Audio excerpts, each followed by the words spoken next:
এমন একটা নির্জন জায়গায় আমি আবু হুরায়রাকে বসাইয়া একটা হাদিস শুনাইছিলেন, কেউ ছিল না, নবী আর আমি। কই বইলেই একটা চিৎকার দিয়ে আবু হুরায়রা বেহুশ হয়ে গেছে। সাহাবী ভয় পেয়ে গেলেন। হুশে আসার পরে আবার সাহাবী আবু হুরায়রা বলেন, রহমতের নবী আমাকে এইভাবে নির্জনে বসাইয়া, নবী আর আমি ছাড়া কেউ নাই, একটা হাদিস শুনাইছেন, ওই হাদিসটা তোমার আজ শোনাবো। কয় আবার বেহুশ। আবু হুরায়রা চোখের পানি ছেড়ে কান্না করে বেহুশা আবার হুশে আসলেন। আবার বলে, রহমতের নবী যেই হাদিসটা আমি আবু হুরায়রাকে একা শুনাইছি, ওই হাদিস আমি আজ আপনাকে শোনাবো। এ কথা বলে আবার বেহুশ, তিনবার বেহুশ হয়েছে হাদিসটা শোনানোর সময়। এইবার চতুর্থবার কান্না করে আর বলেন, রহমতের নবী হাদিস বলছেন, কিয়ামতের দিন যেদিন কায়েম হয়ে যাবে, সব মানুষ উলঙ্গ দাঁড়াবে, নারীরাও উলঙ্গ, পুরুষেরাও উলঙ্গ দাঁড়াবে। এ পুরা জমিন হবে কিয়ামতের মাঠ। মুসলমানের প্রথম কিবলা বাইতুল মাকদিস, সিরিয়ার জমিন হবে আল্লাহর বিচারালয়, স্টেজ আদালত। কোন বর্ণনায় আছে বাইতুল্লাহর পার্শ্বে আরাফার ময়দান হবে বিচারালয়, আদালত। তবে বিশুদ্ধ বর্ণনাই হলো সিরিয়ার জমিন হবে আদালত। ওই দিন রহমতের নবী বলেন, সবার আগে তিনজন ব্যক্তি জাহান্নামে যাবে। এর আগে কেউ জাহান্নামে যাবে না। তিনজন ব্যক্তি। কেমন তিনজন? দুনিয়ার সব বিবেকওয়ালারা বলে এই তিনজন বিনা হিসাবে জান্নাতে যাবে। মানুষের বিবেক বলে তিনজন লোক কোথায় যাবে, কিন্তু হাকিকতে যাবে কই? জাহান্নাম। আবু হুরায়রা কান্না করে বলে, ভাই ওই তিনজনের ভেতরে প্রথম আল্লাহ একজনকে ডাকবেন, জামা কাপড়ে রক্ত মাখা, ডেকে বলবেন, আসো, তোমার শরীরের জামা কাপড়ে রক্ত লাগানো কেন? বলে, হে মালিক, আমি যুদ্ধের বীর যোদ্ধা, শহীদ, আমি যুদ্ধের ময়দানে গিয়া শহীদ হয়েছি, সেই রক্ত লাগানো আমার লাশ, আমার কাপড়। এবার আল্লাহ কয়, যুদ্ধ কেন করছিলি? বলে, ইসলামের পতাকা উঠাবার জন্য, উড্ডিং করার জন্য। আল্লাহ কয়, মানুষ তো তাই জানে, আমি তো তোর ভেতরেরটা জানি, তোর ভিতরের খবর আমি জানি, এটা মানুষ জানে না। মানুষ জানে তুই যুদ্ধের জন্য ইসলামের স্বার্থে গেছো, আমি জানি তুই দুনিয়া পাওয়ার আশায় গেছো। মানুষ তোরে স্বাগতম দিবে, স্মৃতির পাতায় ইতিহাস লিখবে, ছবি আঁকবে, হাত উঁচু করে যুদ্ধের ময়দানে বুকে গুলি নিছে। ইতিহাস আল্লাহর জন্য করো নাই।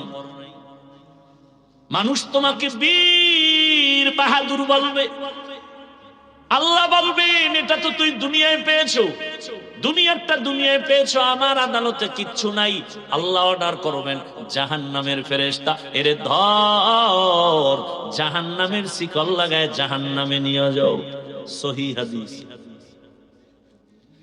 দ্বিতীয়, আমার মতো মাওলানা যারা, এদের ডাকবেন, এই বক্তা আসো,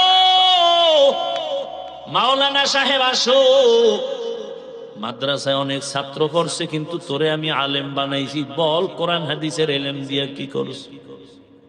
আলেম বলবে, আল্লাহ তুমি জানো না, কণ্ঠ বাজায় বাজায় মানুষের দাওয়াত দিছি, নামাজের কথা বলছি, রোজার কথা বলছি, পর্দার কথা বলছি।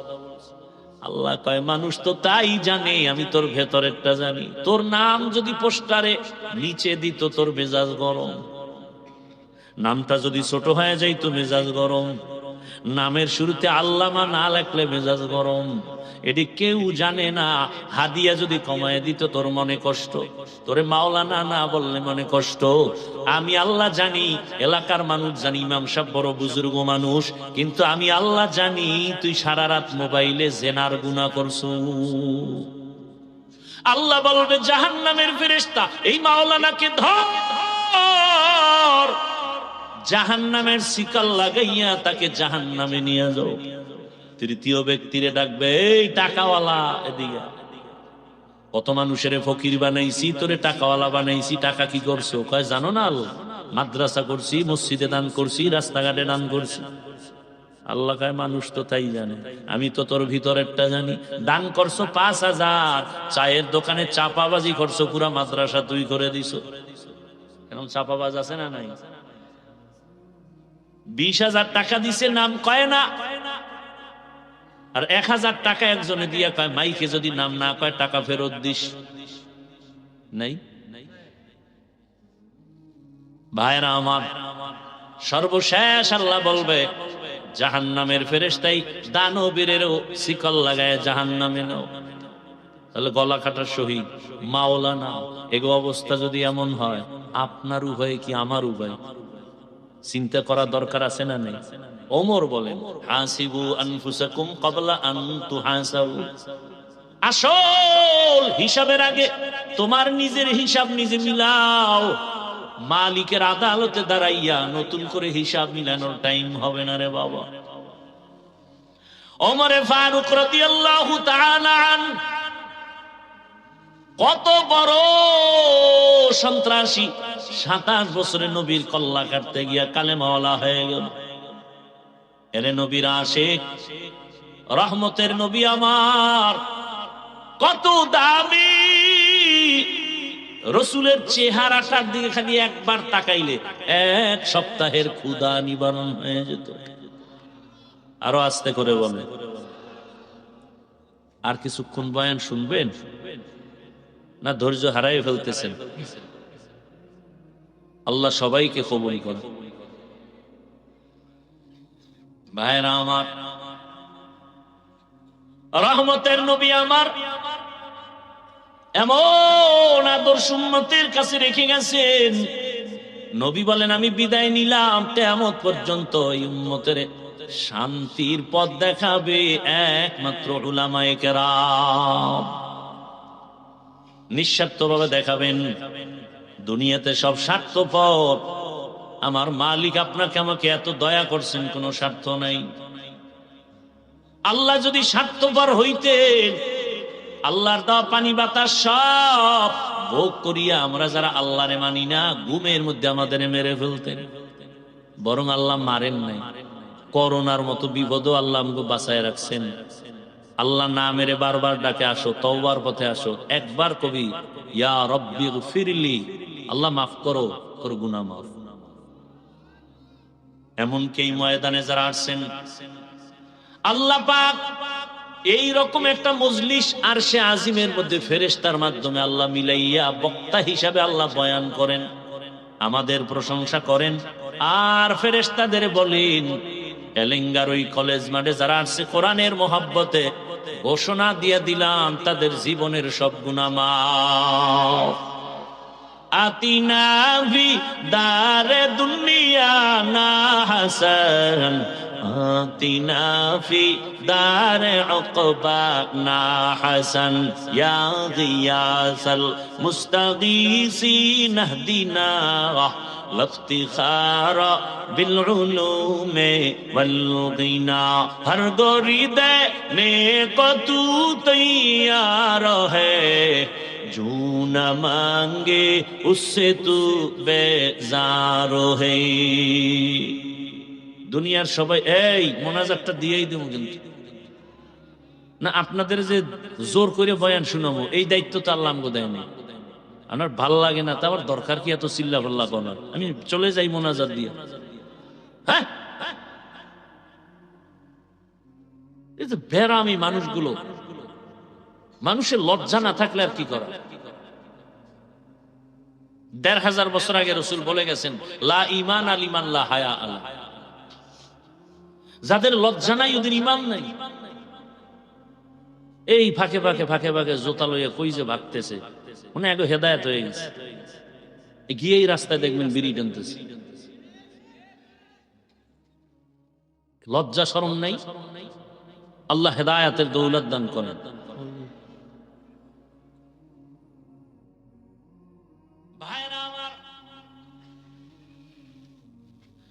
আল্লাহ তাআলা মানুষ কেন বানাইলেন? আল্লাহ বলেন আমি মানুষ বানাই নাই। এরপরে বলে না না আমি মানুষ বানাইছি একটা কাজের জন্য, ইবাদত। কি কাজ? দুনিয়ার মানুষের আর কোনো কাজ নাই, কাজ একটা, নাম কি? ইবাদত। মা খালাকাতুল জিন্না ওয়াল ইনসি বাখা, জুজ ইবাদত নিস্তে মাকসুদ আজ-জাহা। আল্লাহ ইবাদতের জন্য মানুষ বানাইছেন। মানুষের জীবনে একটাই কাজ, আর কোনো কাজ নাই। ওয়ামা খালাকাতুল জিন্না ওয়াল ইনসা ইল্লা লিয়াবুদুন।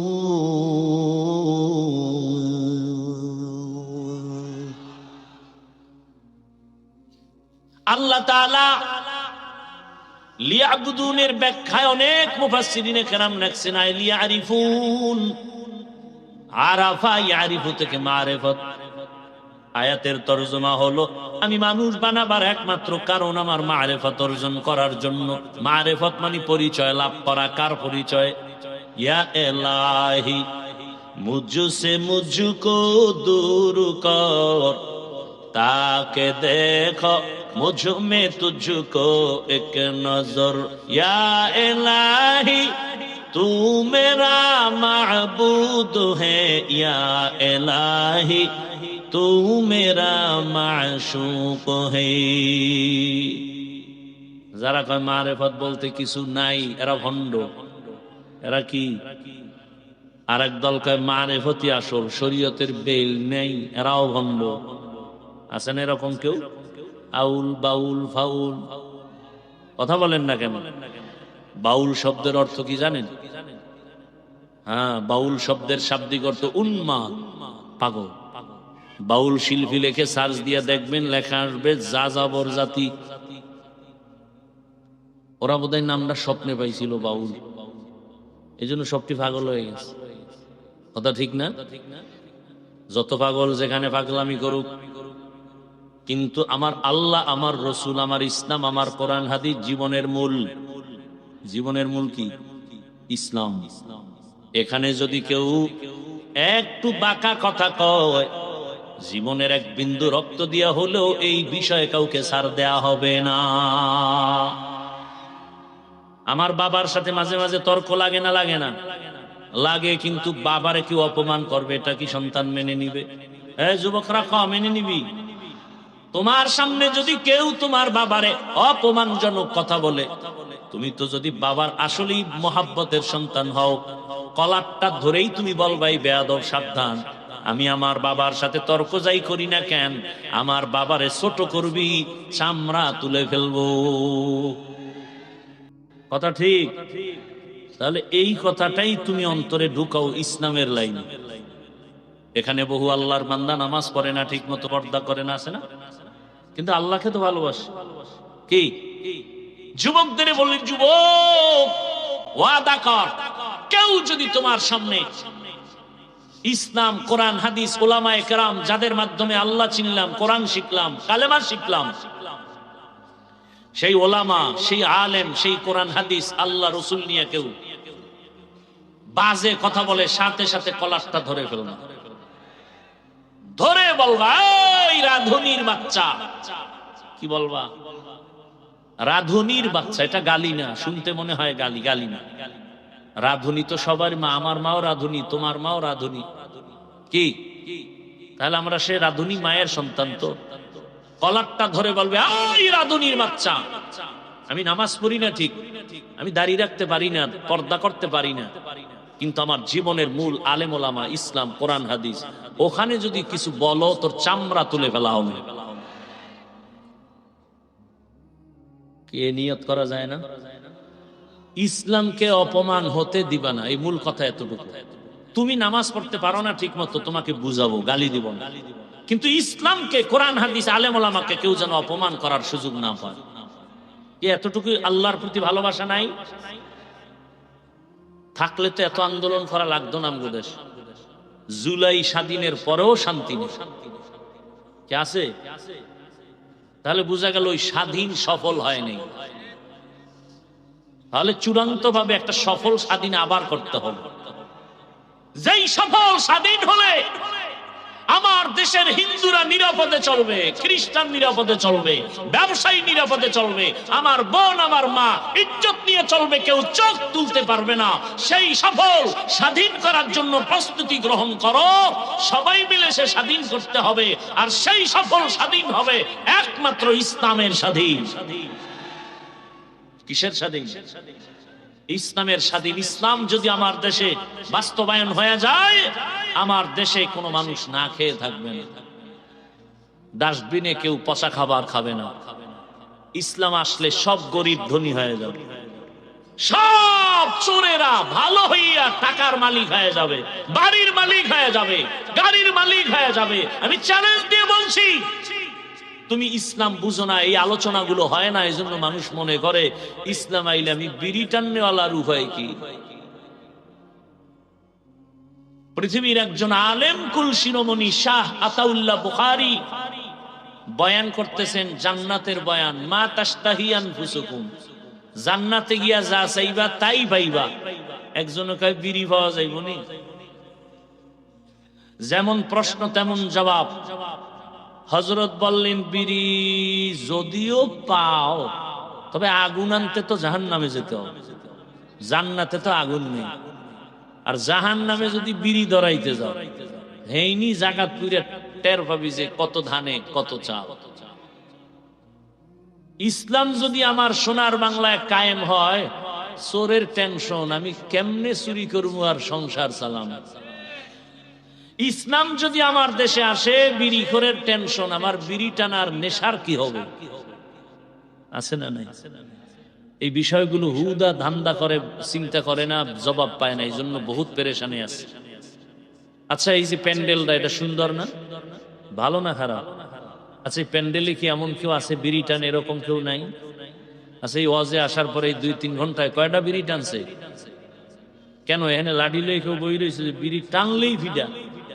হ্যাঁ, আচ্ছা, কেউ মাইক লয়ে বলছে এই বিড়ি টানা যাবে না? বলছে? তো ওই লোকটা একটা বিড়িও টানলো না, যে কুয়াশার ভিতরে কিচ্ছু দেখা যায় না, মুখে আগুন দেখা যায়। সেই লোকটা 2-3 ঘন্টা এখানে বয়ান শুনলো, একটা বিড়ির টান দিল না, চিন্তায়ও আসলো না। কারণটা কি? সেই পরিবেশ। ইসলাম আসলে তো পুরো দেশের পরিবেশটা এমন হবে যে নিজের থেকেই বলবা যে এই পরিবেশে বিড়ি টানা যায় না, এই পরিবেশে আতর লাগানো।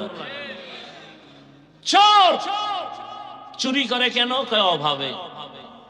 আমার দেশে কিছু কিছু বেশিরভাগ চোর যারা গরিব, ওরা চুরি করে। অল্প সংখ্যক চোর গরিব, এরা অভাবের চুরি করে। বেশি আমগো দেশের চোর হলো শিক্ষিত চোর। এই চোরগুলো চুরি করে স্বভাবে। স্বভাবের চোরের চুরি বন্ধ করতে লাগবে তাকওয়া। আর অভাবের চোরের চুরি বন্ধ করতে ইসলাম বলবে অর্থনীতি কায়েম করো। মুসলমানের অর্থনীতি, ইসলামের অর্থনীতি চলে আসলে সব গরিব ধনী হয়ে যাবে, যাকাত নেওয়ার লোক পাওয়া যাবে না। কারণ সব অর্থনীতি ইসলামের গরিবের সহযোগিতা করার জন্য। আর এই বর্তমান দুনিয়ার নাস্তিকতার অর্থনীতি ধনীকে আরো ধনী বানায়, গরিবরা আরো ফকির বানায়।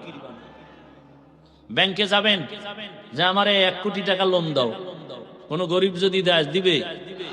বড় লোক গেলে বলবে 1000 কোটি টাকা দেব।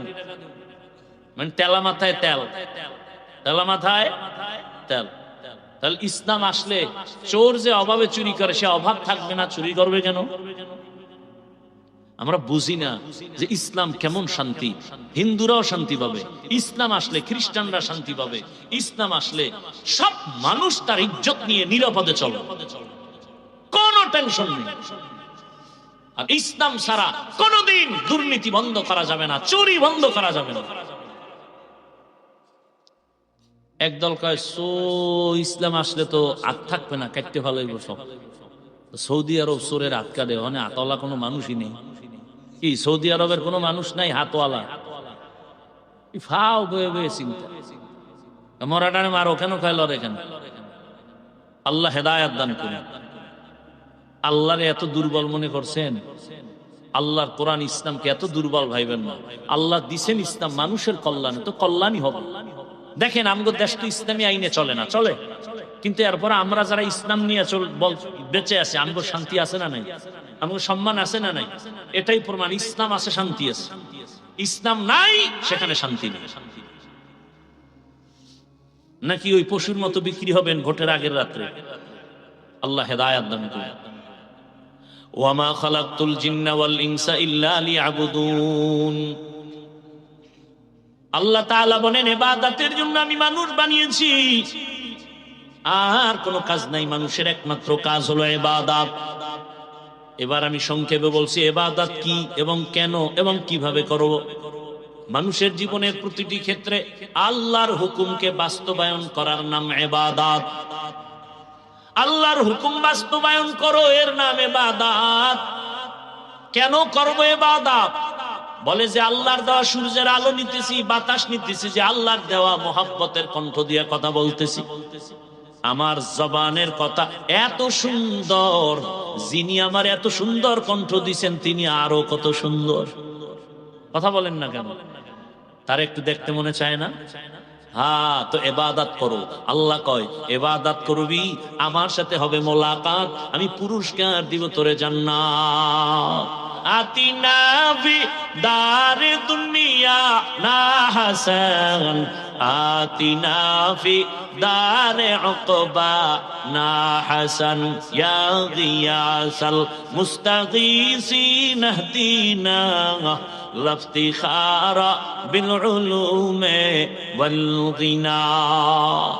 ইবাদত কি? আল্লাহর হুকুম বাস্তবায়ন করার নাম ইবাদত। কেন করব? রবের মোলাকাত, বিনিময়ে পাবো পুরস্কার জান্নাত। কোন সিস্টেমে করব? বলে মাত্র এক সিস্টেম, হলো মদিনাওয়ালা রসুলের তরিকা। নবীর আদর্শ মেনে তুমি বাজার করো ইবাদত, নবীর আদর্শ মেনে তুমি ঘুম যাইবা ইবাদত, নবীর আদর্শ মেনে তুমি বাথরুমে যাও ইবাদত, নবীর আদর্শ মেনে তুমি ব্যবসা করো ইবাদত। তুমি যা করো রাসূলের তরিকায় করো ইবাদত। নবীর তরিকা বাদ দিয়ে নামাজ পড়বা, ইবাদত হবে না। নবীর তরিকা বাদ দিয়ে রোজা রাখবা, ইবাদত হবে না। কারণ আমার নবীর আদর্শ এত সুন্দর, জমিনে এমন সুন্দর আদর্শ আর কারো নাই। রহমতের নবীর আদর্শ এত সুন্দর।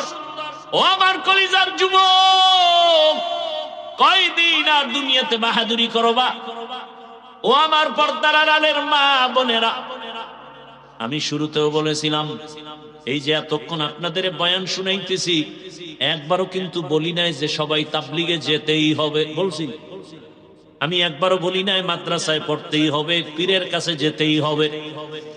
ও আল্লাহর বান্দা, আমি যেটা বুঝাতে চাই, যে যে লাইনে আছে ওখানে থেকে জান্নাতের টিকিট রেডি করো। তুমি স্কুলে পড়ো, কলেজে পড়ো, চাকরি করো, ব্যবসা করো, তোমার লাইনে জান্নাতের পথে মানুষ কি নাই?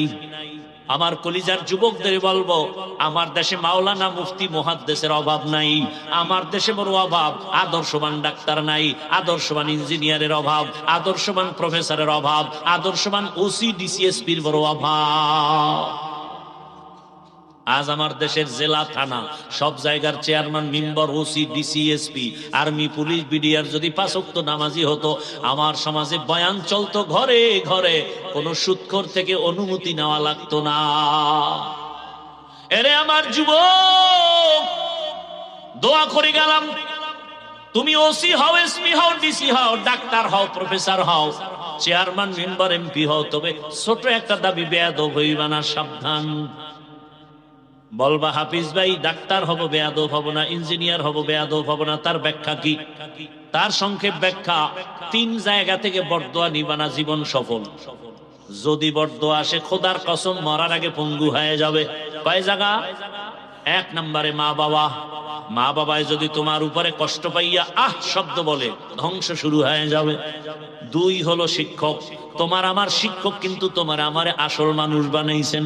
ওই শিক্ষকের সাথে বেয়াদবি করবা, নিঃশ্বাস ফেললে তোমার জীবন বরবাদ। 3 নাম্বার উলামায়ে কেরাম, মুরব্বী, এদের সাথে যদি বেয়াদবি করো, নিঃশ্বাস ফেলে তোমার জীবন নষ্ট হয়ে যাবে। অতএব আমার যুবক, মা বাবার দোয়া নিয়া, শিক্ষকের দোয়া নিয়া, ওলামায়ে কেরামের দোয়া পরামর্শ নিয়া, নবীর আদর্শ মেনে যদি ডাক্তার হও, এই এলাঙ্গার তোমার সুনাম থাকবে না, গোটা দেশের মধ্যে সুনাম হয়ে যাবে। এই এখানে যত লোক আছে যুবক বাবারা, ডাক্তার জাকির নায়েক রে কে না চিনে? অথচ হোমিওপ্যাথিক ডাক্তার তোমার মতো সারা রাত মোবাইলে যদি গুনাহ করতো, কোনোদিনে তো সুনাম হতো না। মানুষের জীবনে ধ্বংস হওয়ার যত বদনাম আছে, মারাত্মক বদনাম দুইটা: অর্থ কেলেঙ্কারি, নারী কেলেঙ্কারি। চরিত্র অমূল্য ধন। তুমি স্কুল কলেজে পড়ো, তোমার মতো যুবক কলেজে পড়ে, নামাজ পড়ে, তুমি একটু সাক্ষী দেওয়া আসেনি? তোমার বিবেককে জিজ্ঞাসা করো, তোমার কপালে কার বরদোয়া লাগছে, তুমি পারো না কেন? তোমার মতো লাইনের, জেনারেল লাইনের মানুষটা রাস্তায় গাড়ি চালায়, নামাজ পড়ে, নদীর মধ্যে মাছ ধরে নামাজ পড়ে, কৃষি কাজ করে নামাজ পড়ে, ডাক্তার, প্রফেসর, ইঞ্জিনিয়ার নামাজ পড়ে, তুমি কেন পারো না? তোমার কপালে আমার আল্লাহর লানত, বেজার হয়ে গেছে গুনার কারণে আমার আল্লাহ। ও যুবক, পর্দার আড়ালের মা বোনেরা, আপনার মতো কত মা এই এলাকায় আছে, পর্দা করে, নামাজ পড়ে, মোবাইলে সময় নষ্ট করে না, স্বামীর মাল খেয়ানত করে না। আম্মা জান, আপনারা কেন পারবেন না? কয়দিন আর দুনিয়ায় বাহাদুরি করবেন? চোখের সামনে লাশ আর লাশ, পানির নিচে, ঘুমের বিছানায়, গাড়ির নিচে লাশ। বেশিরভাগ যুবক যুবতীরাই মরে বেশি। ও যুবক যুবতী, এখনো কেন সোজা হও না? ও আমার কলিজার যুবক বাবা, মনে মানুষের কিছু আশা থাকে, মনে মনে একটা আশা যাক যে নাচ গান দেখলে কি জানি মজা আছে। যুবকদের বলছি, আমি তো সেই মজা নেই নাই, তুমি তো নিছো, এখনো কি আশা পূরণ হয় নাই? এবার তওবা করো। মনে আশা লাগছে পার্কে যাইবা, মেয়ে নিয়ে নাচ গান করবা, করছো, এখন তওবা করো। যদি কও না হুজুর আশা পূরণ হয় নাই, তাহলে আমাকে বলো যুবক বাবা, আর কতদিন পার্কে পার্কে দৌড়াইলে আশা পূরণ হবে? আর কত রাত মোবাইলে গুনাহ করে কাটাইলে তোমার আশা পূরণ হবে? আর কতবার পার্কে গিয়া নাচ গান করলে আশা পূরণ হবে? আর কতবার নামাজ ছাড়লে, দাড়ি কাটলে তোমার আশা পূরণ হবে? এবং এটাও বলো, তোমার হায়াতের বাকি আছে আর কতদিন? অনুরোধ, ঢাকা কলেজে গিয়া দেখো কত ছাত্র মাথায় পাগড়ি, কলেজে পড়ে, দাড়ি অনেক বড়, জামা বড়, মনে হয় মসজিদের খতিব, অথচ ঢাকা কলেজে পড়ে। বুস্টারে ঠিক করিয়া তওবার নিয়তে আসো। মা বাবারে যারা কষ্ট দিয়ে আসো, তাড়াতাড়ি মাপ নিয়ে নাও। শিক্ষকের যদি কষ্ট দিয়ে থাকো, মাপ নিয়ে নাও। মা বাবার দোয়া নাও, আলেমের দোয়া নাও। মনে মনে আমার আল্লাহকে তওবার নিয়তে বলো, হে মালিক, জীবনে কত নামাজ ছাড়লাম, দাড়ি কাটলাম, বেপরদায় চললাম। ও আল্লাহ, মা বাবার সাথে বেয়াদবি করেছি, শিক্ষকের সাথে বেয়াদবি, আলেম ওলামা মুরব্বীদের সাথে বেয়াদবি। আজকে যদি আমার লাইনের যুবক জেনারেল লাইনে থাকিয়া নামাজ পড়ে, চাকরি করে, ব্যবসা করে, আমি পারবো না কেন? ও আল্লাহ, পেছনে যত অন্যায় করেছি মাফ করে দাও। সামনে আর নামাজ ছাড়বো না, দাড়ি কাটবো না, বেপরদায় চলবো না। মা বাবার দোয়া নিয়া, শিক্ষকের দোয়া নিয়া চলবো, ওলামায়ে কেরামের পরামর্শ নিয়া, নবীর আদর্শ মেনে চলবো। ও আল্লাহর বান্দারা, অন্তর যদি তৈরি হয়, মুনাফিকি না থাকে, খাঁটি তওবার নিয়ত যাদের আছে, দুটো হাত আমার আল্লাহকে দেখায়া দাও। আয় আল্লাহ, আমাদের তওবা কবুল করে নেন, তওবার উপরে মজবুত হইয়া চলার মতো তৌফিক দান করেন, আমিন। আল্লাহ পাক রব্বুল আলামিন আমাদের সকলকে তওবার উপর মজবুত হয়ে চলার মতো তৌফিক দান করেন, আমিন। প্রতিদিন নিয়মিত এই হাফিজুর রহমান সিদ্দিকী হুজুরের বয়ান পেতে চ্যানেলটি সাবস্ক্রাইব করে রাখুন। ভিডিওতে লাইক, কমেন্ট করে বন্ধুদের মাঝে শেয়ার করে দাও।